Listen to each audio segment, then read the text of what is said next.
I think it is super important to highlight what is going on right now for a few different reasons, and I'll get into that as we progress through this update and check in today. Hi, my name is Sequoia. I use she and her pronouns, and I am a therapist that is also an artist, and I wear a number of different hats. I also do some memory work, like energy work with folks. I am an organizer, and one of the things that drew me to kind of follow what's been going on recently with the arts culture kind of world. I started following art censorship about 3 years ago, specifically art pieces that were, the word is being targeted by different institutions that highlighted police brutality and experiences with law enforcement. In in this series that I've created. And I've done that over the course of, it's been about 5 days. So I've done 5 videos already. So you can definitely check those out. And it talks about some of the other kind of art news that I've been researching and following.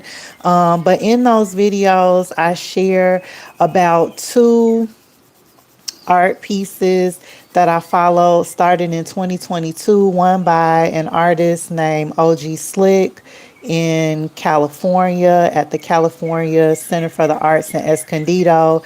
And then another artist, I can't remember the artist's name, but this was about a mural that went up on Miami Beach in Florida, and how the local city council targeted this specific mural because it was a mural of a young Haitian man who had been murdered by the police, and they did not want that mural up. And so those are the two art pieces that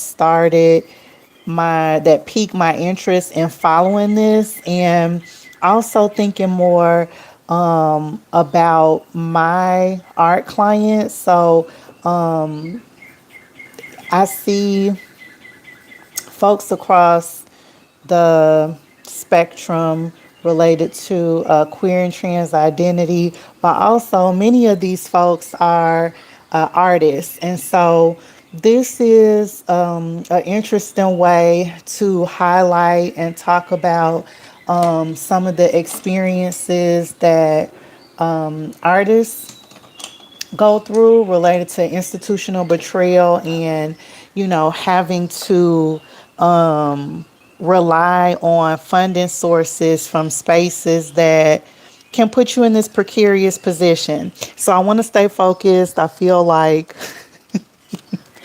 I could go on and on about that. I don't want to get lost in the weeds, because today I wanted to just kind of come on and give an update about what we've been talking about over the past few days, and what this series is and who I am and why am I talking about this.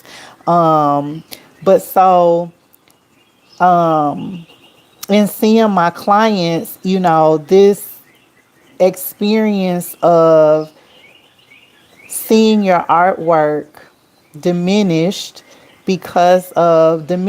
targeted, erased because of the current administration. We're watching this. I'm watching this happen, kind of on a mainstream scale, right? Like Amy Sherald was the artist that recently kind of blew the news lid open.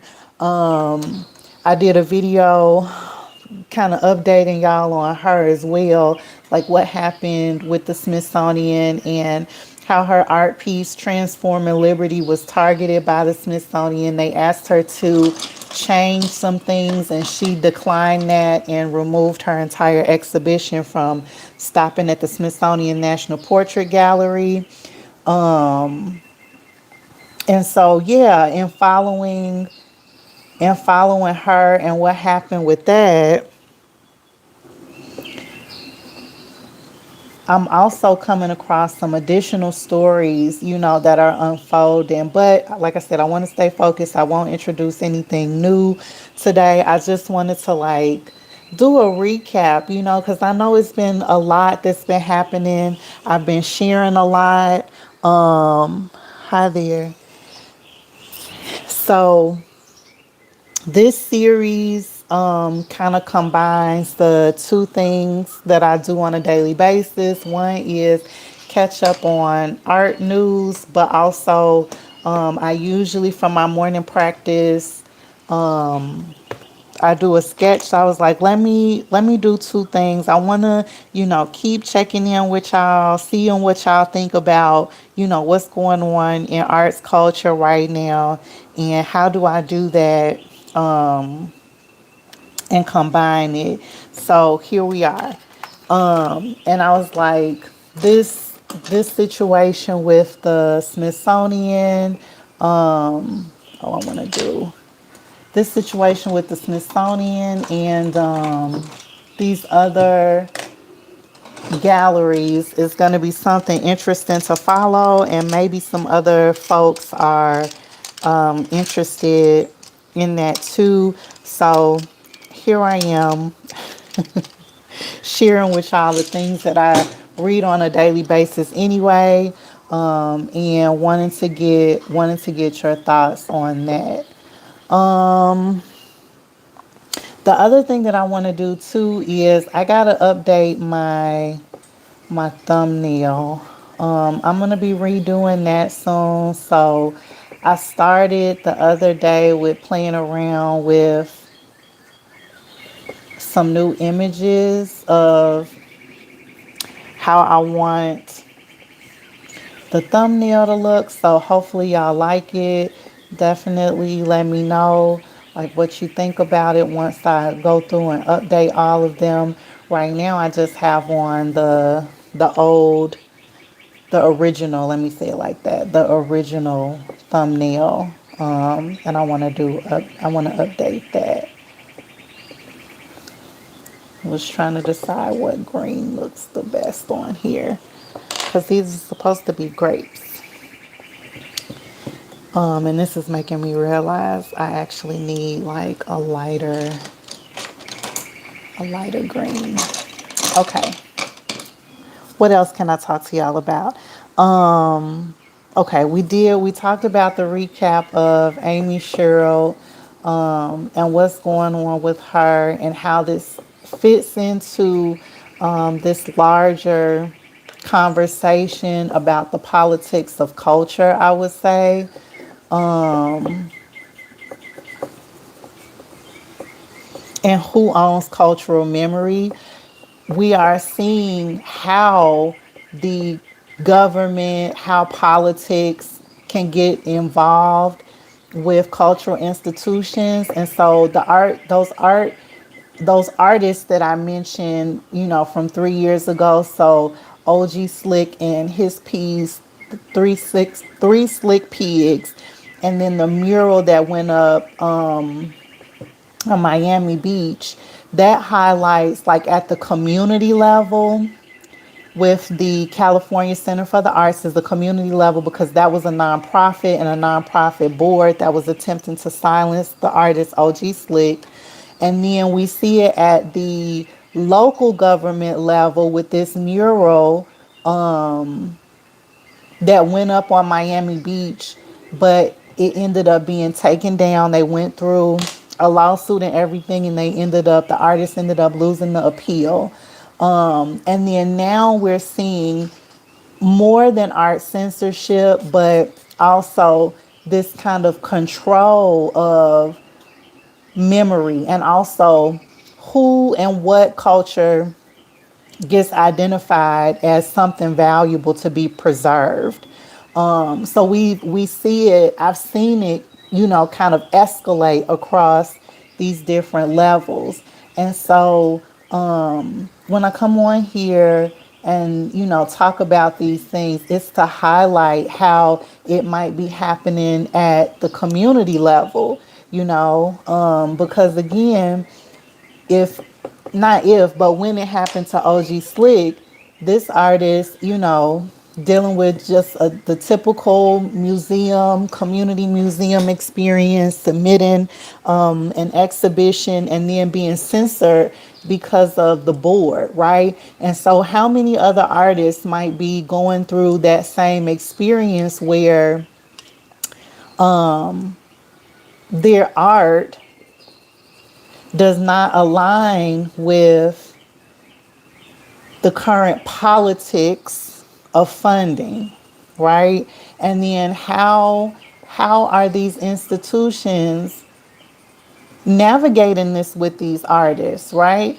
And so I bring in these different like layered perspectives on it, especially again kind of tying it into the mental health connection to the creative process. And so when my clients come in, I understand not it's not even disappointment, but the how those experiences then connect to the creative process, right? If you have a particular subject or theme that you explore in your art, what is it going to look like now to be supported or not be supported in your art? And then what does that mean for your art practice? Because it's definitely going to impact that, right?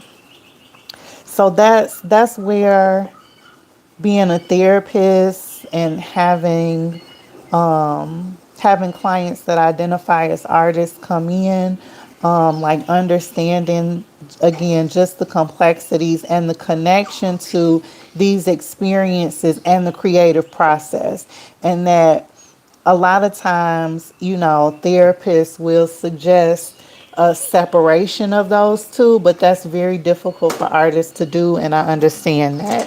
And I think that is one of the reasons that artists come to me for support, because I get it. And again, can just tie in that nonprofit museum community experience and how that relates to the creative practice. Um,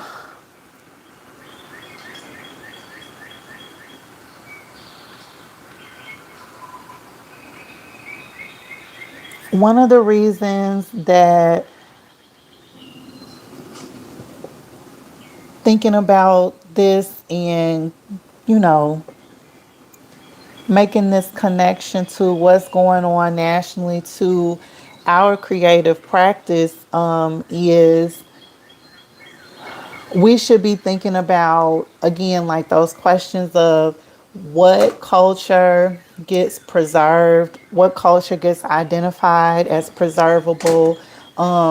This piece that connects to some themes in my own art practice of erasure. It makes me think about like whose culture gets preserved, erasure as policy, these moments where these experiences where it will be supported, that different communities, histories, cultural materials, language won't get preserved. It'll be erased. And then it makes me think about like if we do a comparative analysis and put cultural memory loss into perspective, it makes me think about Palestine and what's going on there. And I read this article called Dreams of Rebuilding Gaza. Five cultural workers share their stories. And in this article, the culture, it interviews five different cultural workers from Gaza. and talks about what it's been like for them to try to reclaim, rebuild, and just ground in the loss of cultural artifacts. One of the things that the article highlighted was it did a cultural loss assessment, and it says the Palestinian Ministry of Culture reported 41 cultural figures eliminated, 19 university facilities, 24 cultural centers, and 12 museums damaged or destroyed during the conflict. And this article was written closer towards the top of 2025, if I remember correctly. And, since then, there have, I would say that there's more, right? And so when we put that into perspective with what we see happening at the local level, like in the cities where we live in, related to arts and culture, and then also nationally, like with the museums and everything. What does that mean for us? What's our cultural loss assessment, with the different exhibitions that are being removed now. One of the reasons that I'm continuing to follow this is because the Smithsonian is currently under a review, a content review. They received this from the administration. So we're talking about basically like an audit of the exhibitions and all of the cultural history and artifacts that that particular institution holds. They are currently doing it's 30-day, 90-day, and 175-day review. And so I'm following what comes up over the length of this review, like how they're reporting on it, what comes out, because there are 21, if I remember correctly, it's either 21 or 7 institutions here that are being targeted or that were looked at by the current administration, and they're on the list. And I think that I linked that in my previous video, but I can definitely do it for this one. These institutions are currently under review, and so I want to know, I want to see what is going to happen, because the Smithsonian has quite a few different galleries and museums under their umbrella. They receive a lot of funding, right?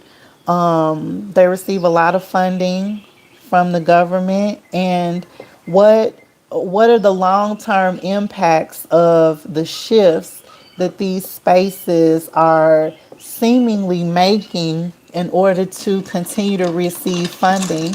And then what are the cultural impacts of that, right? What are the cultural impacts of that? How does that change the landscape of not only how we engage with the museums as patrons, as people, who go, but also for the artists, right? So I want to continue to look at what happens over the course of the review, how this impacts artists, how it impacts art and our experience. The other question that I have too is like, who is the museum for once these reviews are completed, right? Like, who will the museum space be for, based on these different shifts and centering of this perspective of Americanisms, right? And Americanisms is defined as the people, principles, and progress that define our nation, right? Like, who is included in that, and how is that being highlighted? I have a list of articles that I plan to come back over the next few days and check in with you about One of them that I think is really interesting is, did you know that the Smithsonian, the executive, I don't know, oh, the administrator, the director of the Smithsonian is a black man. His name is Lonnie Bunch. And he recently had to go to lunch with Donald Trump. And this, again, is the museum that asked Amy Sherald, or the Smithsonian is the kind of hub for the gallery that asked Amy Sherald to change some of the aspects of her piece if she still wanted to exhibit there, right? And so this person, Lonnie Bunch, is over that one of the galleries that asked her to do that. And so I've been reading up on him and also what it's been like, what they're reporting his experience was like at this particular lunch, and what the White House has said about him over the past few months. And again, tying it back into the artist experience, cultural workers experience, and being in these spaces. So I'm gonna do a video on that, and share a little bit more about my thoughts on that. The other thing too that I'm kind of digging into as well is, Amy Sherrill is the kind of canary in the coal mine, if you will, of course. And I could go on a whole rant about her being her identity as a black woman within this context, but because of her career and the work that she's done previously, her backing away from the Smithsonian, it got highlighted because of her career and because of who she is. There was another artist that had, I would say, if this person was my client, I would call it a traumatic experience where they found out that not only was their piece not not viewable anymore for this exhibition, so no one could see this particular piece in the exhibition, but the whole museum shut down. Okay, I want to talk about that. That's something that is not being highly publicized as well. One, because I think this person doesn't necessarily have like the eye of mainstream folks in the same way that Amy Sherrill does. The Latinx community is highlighting it in different writings. So I want to as well and talk about that. And again, if it's happening at these levels that we're seeing it play out, in like the Smithsonian level, and it's being picked up by arts culture platforms, then that, to me, as someone who also has taught sociology, I've taught sociology at East West University in Chicago, also gender and women's studies at Metropolitan State University in Denver, also Purdue University in Northwest Indiana. Someone that follows sociology, I know that this is going to be a thing.